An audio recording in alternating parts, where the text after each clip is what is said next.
Hello दोस्तों, नमस्कार। स्वागत है आपका अंशु स्टूडियो चैनल पर। आज हम एक बार फिर से आपके समक्ष हाजिर हैं एक मनोविज्ञान और मूल्यांकन का एक नया टॉपिक लेकर। सतत एवं समग्र मूल्यांकन बहुत ही महत्वपूर्ण टॉपिक है। सीसीई जिसको हम कहते हैं, रीट भर्ती 2015 में ये जो है यहाँ से प्रश्न बन चुका है। और प्रश्न क्या बना था इसके बारे में भी हम चर्चा करने वाले हैं बहुत जल्दी। और ये जो है सतत एवं समग्र मूल्यांकन बहुत ही महत्वपूर्ण टॉपिक है। अगर आप इस वीडियो को अंतिम तक देखते हो तो आपको सतत एवं समग्र मूल्यांकन से संबंधित कोई भी जो तथ्य है आपको भ्रम की स्थिति में नहीं लगेगा। आपको अच्छे से ये आपका कॉन्सेप्ट क्लियर हो जाएगा। तो चलिए शुरुआत करते हैं। सतत एवं समग्र मूल्यांकन सीसीई। देखिए प्रतिपादन कौन है इसका, सतत एवं समग्र मूल्यांकन का। 1967 में शिक्षा शास्त्री स्क्रीवेन द्वारा, यानी इसका प्रतिपादन 1967 में स्क्रीवेन द्वारा किया गया था। क्या अर्थ है इसका, देखिए। मूल्यांकन की ऐसी प्रणाली जिसमें विद्यार्थी के शिक्षण अधिगम से संबंधित सभी पदों को ध्यान में रखते हुए शैक्षणिक एवं अशैक्षणिक दोनों प्रकार की गतिविधियों का संपूर्ण सत्र पर्यंत मूल्यांकन किया जाता है। यानी सीधे शब्दों में मैं कह दूं कि मूल्यांकन एक ऐसी प्रणाली है जिसमें विद्यार्थी के शिक्षण अधिगम से संबंधित सभी पक्षों का, यानी एक नहीं, किसी एक का नहीं बल्कि सभी पक्षों को ध्यान में रखते हुए शैक्षणिक एवं अशैक्षणिक दोनों प्रकार की गतिविधियों का संपूर्ण सत्र पर्यंत मूल्यांकन किया जाए। यानी कि शिक्षण ऐसा हो जिसमें सभी पक्षों का ध्यान में रखा जाए और शैक्षणिक और अशैक्षणिक दोनों प्रकार की गतिविधियों का संपूर्ण सत्र पर्यंत यानी साल भर उनका क्या किया जाए, मूल्यांकन लिया जाए। चलिए आगे देखते हैं सतत का अभिप्राय। अब सतत का क्या अभिप्राय है, तो सतत का अभिप्राय छोटी छोटी अवधि के बाद नियमित रूप से शिक्षण व उसका प्रशिक्षण, उपलब्धि की तुरंत प्रतिपुष्टि, निदान करना एवं स्वयं मूल्यांकन हेतु प्रतिपुष्टि देना ही मूल्यांकन की सततता है। यानी सीधे शब्दों में मैं ये कह दूं कि छोटी छोटी अवधि के बाद में नियमित रूप से शिक्षण करवाना, उनका परीक्षण करना, उपलब्धि की प्रतिपुष्टि लेना, निदान करना और मूल्यांकन हेतु प्रतिपुष्टि देना ही क्या है, मूल्यांकन की सततता है। अब बात करते हैं समग्र। समग्र क्या है? समग्रता से तात्पर्य बालक के सभी पक्षों से, साथ ही मूल्यांकन में व्यापकता होनी चाहिए। यानी समग्रता से अभिप्राय ये है कि बालक के सभी पक्ष उसमें शामिल होते हैं, साथ ही मूल्यांकन में व्यापकता होनी चाहिए। सतत व समग्र मूल्यांकन का प्रयोजन या महत्व, यानी सतत एवं समग्र मूल्यांकन का प्रयोजन क्या है, महत्व क्या है, इसके बारे में देखते हैं। प्रभावी शिक्षण, प्रगति का अंकन, निदान में सहायक, शीघ्र प्रतिपुष्टि में सहायक, अध्ययन प्रवृत्ति का विकास, कुशल नागरिकता आदि, ये सारे इसके महत्व ध्यान रखना दोस्तों। सीसीई जिसको हम कहते हैं सतत व समग्र मूल्यांकन का महत्व या प्रयोजन, तो प्रभावी शिक्षण होगा, उसमें प्रगति का अंकन भी होगा, निदान में सहायक होगी, शीघ्र प्रतिपुष्टि में सहायक होगी, अध्ययन प्रवृत्ति का विकास होगा, कुशल नागरिकता भी जो है उसका भी विकास होता है, महत्व है। अब बात करते हैं सतत व समग्र मूल्यांकन का क्रियान्वयन, यानी सतत व समग्र मूल्यांकन का क्रियान्वयन के बारे में हम देखेंगे। सीबीएसई ने 2006-07 में कक्षा 1 से 8 तक सीसीई प्रणाली शुरू की। यानी सीबीएसई ने 2006-07 में कक्षा 1 से 8 तक की सीसीई यानी सतत समग्र मूल्यांकन की प्रणाली शुरुआत की थी। ध्यान रखना ये कक्षा से 1 से 8 तक के लिए। सत्र 2009-10 में कक्षा 10 में सीसीई प्रणाली लागू की। सीबीएसई ने संपूर्ण पाठ्यक्रम को 3 भागों में बांटा, शैक्षणिक क्षेत्र, सह शैक्षणिक क्षेत्र, सह शैक्षणिक क्षेत्र एवं संपूर्ण सत्र को 2 भागों में विभाजित किया। दोस्तों मैं आपको यहाँ पर एक चीज को नोटिस करवा रहा हूँ कि जो ये प्रश्न आया हुआ है सत्र 2009-10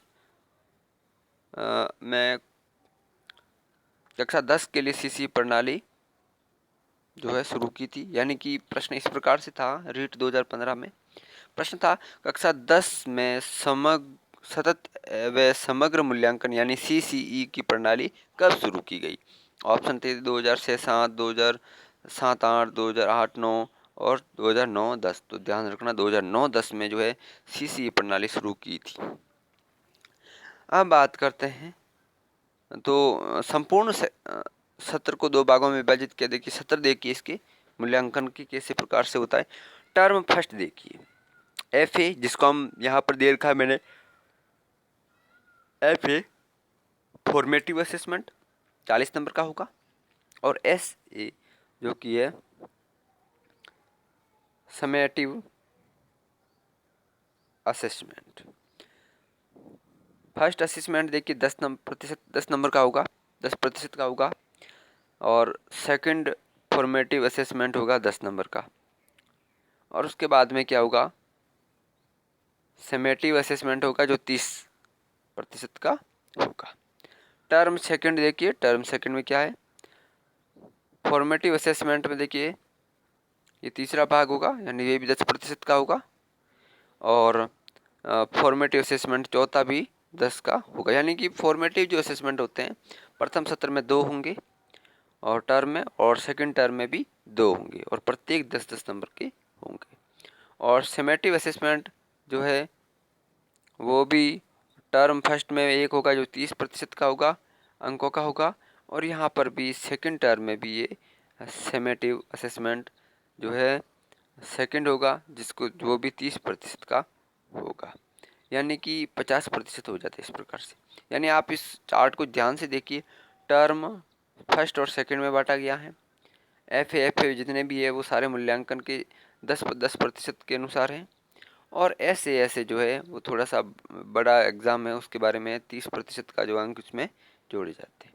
अब देखिए टोटल यहाँ पर मैंने दे रखा हूँ, यहाँ पर आप देखिए इसको, यहाँ मैंने जो शो कर रखा हूँ, ये जो है ना, ये मैंने टोटल काउंट कर रखा है इसको।